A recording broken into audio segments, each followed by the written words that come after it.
morning, dear students. We will be starting with revision of linear equations. Yesterday we learned some sums of linear equation and also we revised the graphical method of solving linear equations. Today we will learn Cramer's rule, that is determinants format, and we will do some sums from the problem set. So let's start first with Cramer's rule. For learning Cramer's rule, the first thing which you need to know is determinants, how to calculate determinants. Determinants is an arrangement of numbers, a 2 by 2 arrangement. 2 by 2 means 2 rows and 2 columns. You will be learning here determinants of 2 by 2, that is 2 rows and 2 columns. Now how to solve this determinant? First you have to start with the entry 5. 5 multiplied with 2 and then 4 multiplied with 3, and the center sign should be minus.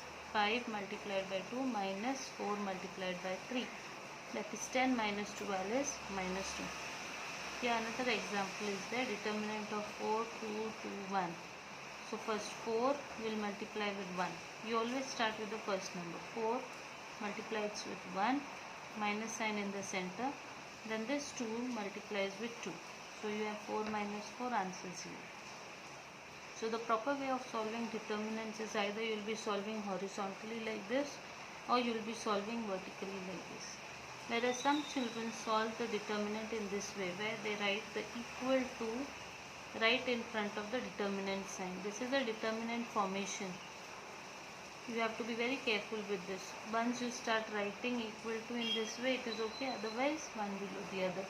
But you can't write two equal to's in front of this determinant formation.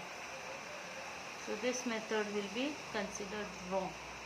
So you are not supposed to solve it like this. Either you will be solving horizontally or vertically. So this is how we solve determinant. Now after doing determinant, let's go to Cramer's rule. Now how to solve Cramer's rule? Cramer's rule is a very easy concept and very scoring concept. And the sums on Cramer's rule are every time there in the board exam papers. Now let's start with Cramer's rule. The first point in Cramer's rule is, first thing is you write down the question.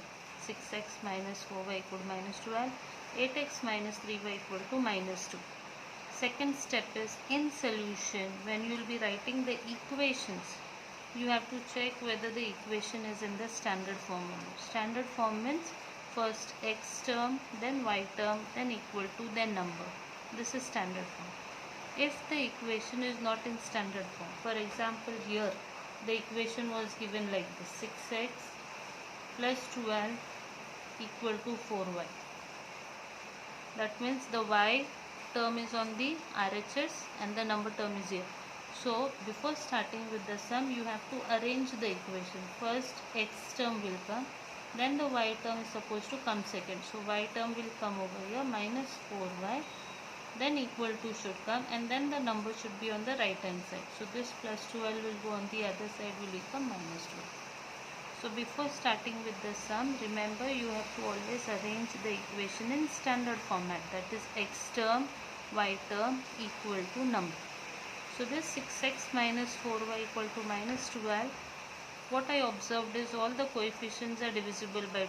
So I reduced it and made it as 3x minus 2y equal to minus 6 by dividing 2 over here. Divide 2 everywhere. See, 2 divide here, here 2, here 2. So you get the reduced equation as 3x minus 2y equal to minus 6. Now the second equation is as it is, 8x minus 3y equal to minus 2. Now once you write both the equation, remember that you write both the equations one below the other, so that formation of D becomes simple. D is 3 and 8, coefficient of x. This line, the first line is for coefficient of x. 3 and 8 will come here, and in the second line, coefficients of y will come. These are coefficients of y. Minus 2 and minus 3. So that's why writing the equation one below the other will help you to make D easily. 3 and 8 will be written here, minus 2, minus 3 will be written here. This is x column, y column. Now let's solve D. We know how to solve determinant. 3 into minus 3, minus sign in middle, 8 into minus 2. So this will be minus 9 plus 16 equal to 7. Now when we make dx, Remember children, when we are making dx, this x column will vanish. Vanish means this x entries will go. And when this x entries will go, what will come over here? Minus 6 and minus 2. So dx, how it will be made? Dx will be minus 6 minus 2, and the y column will be as it is, minus 2 minus 3. Now the same logic you have to use for dy. When you make dy, the y column will vanish. This is y column, this column will go. So 3 and 8 will remain as it is, and in place of y column, minus 6 and minus 2 will come. So many children make mistake in making dx and dy. Many children lose their marks in making dx and dy. So remember how to make dx and dy. Once dx and dy is ready, now you start solving them. Minus 6 into minus 3, center minus sign, then minus 2 into minus 2. This will be minus minus a plus, 6 3 is a 18, minus sign, minus minus a plus, 2 2 is a 4, 18 minus 4 is 14. Dy will be 3 into minus 2, minus sign in center, 8 into minus 6. This will be minus 6. Now this minus and this minus will become plus, 8 6 are 48. So this will become 42. So once you have dx ready, dy ready and d ready, the formula of x is dx upon d, that is 14 upon 7, x value is 2. Formula of y is dy upon d, that is 42 upon 7, y value will become 6. So this is how we solve Cramer's rule sums. Now let's see some statement sums from the problem set. In problem set, you have a statement sum, that is question number 2. Keep the test books in front of you children to read the questions.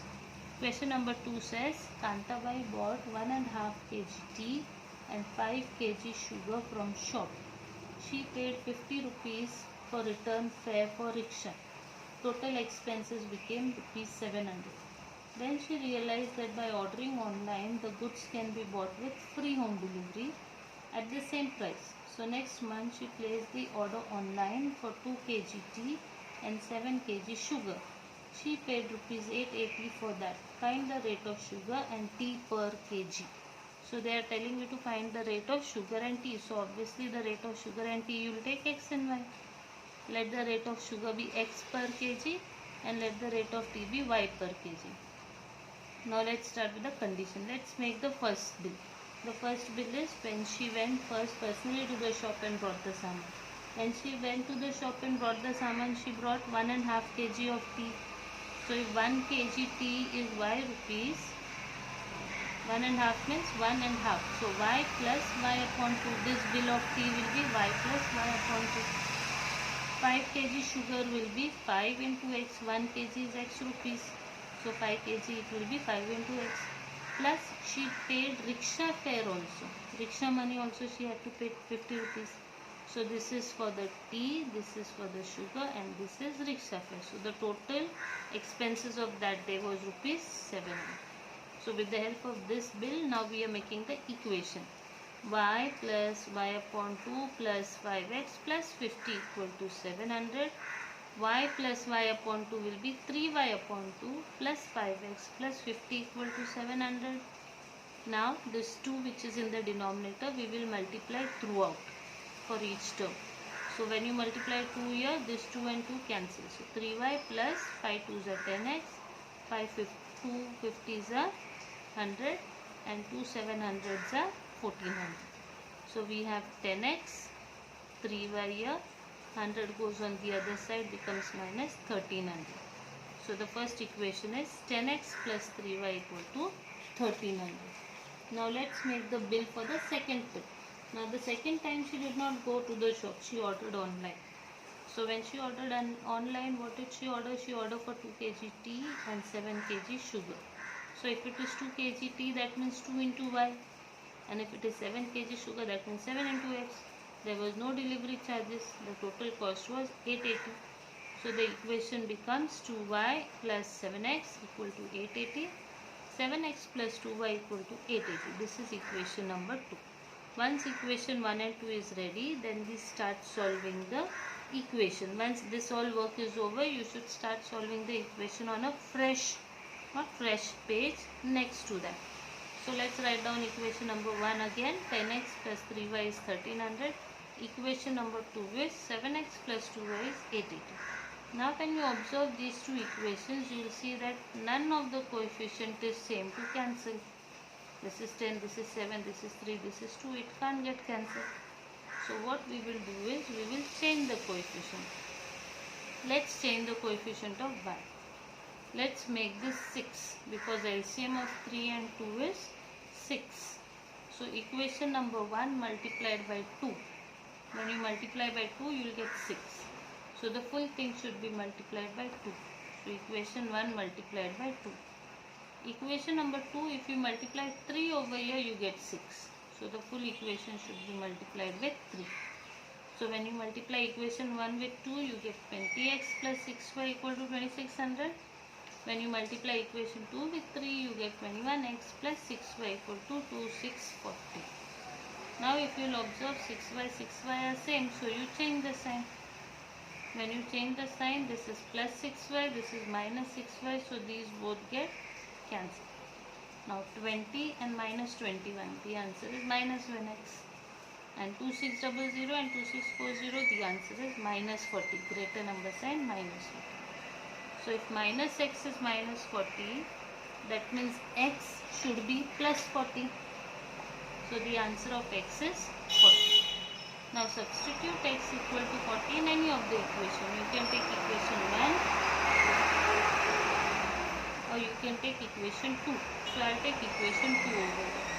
7x plus 2y equal to 880. 7 into 40 plus 2y equal to 880. 280 plus 2y is 880. 2y is 880 minus 280. 2y is 600. So y will be 600 upon 2. Y will be 300. That means sugar rate is 40 rupees per kg and tea rate is 300 rupees per kg.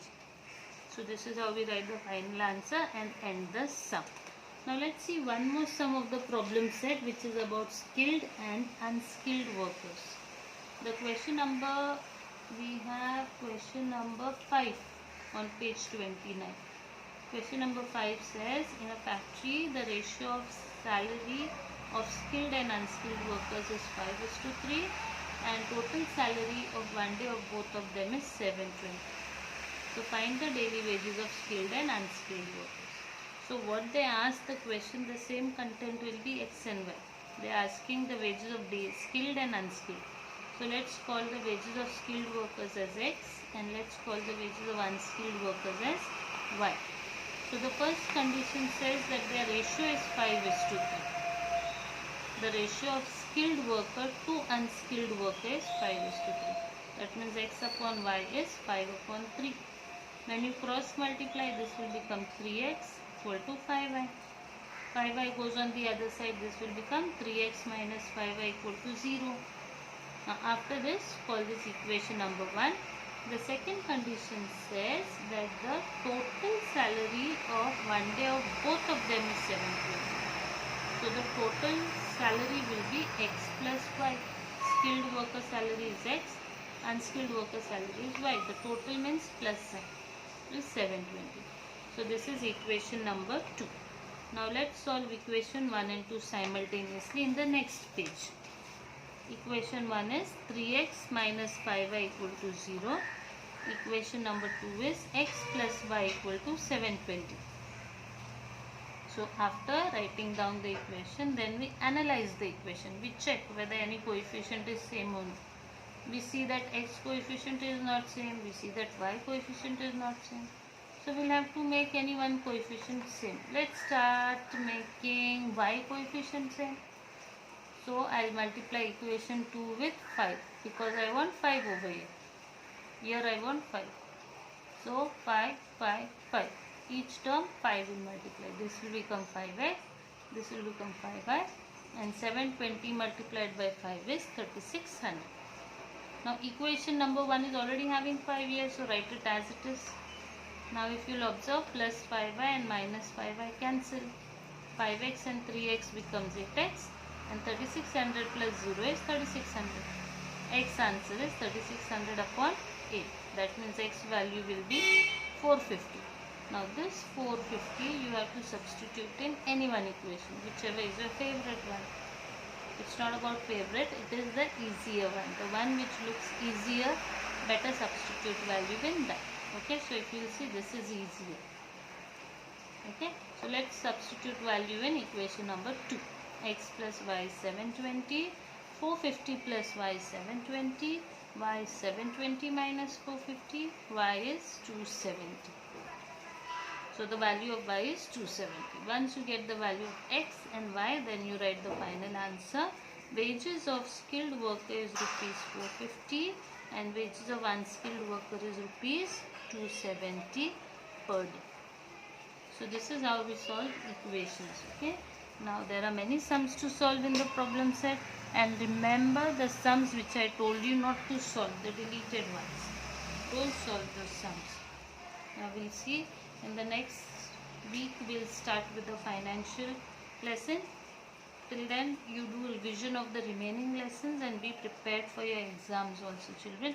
We'll start with financial planning in the next week. God bless you.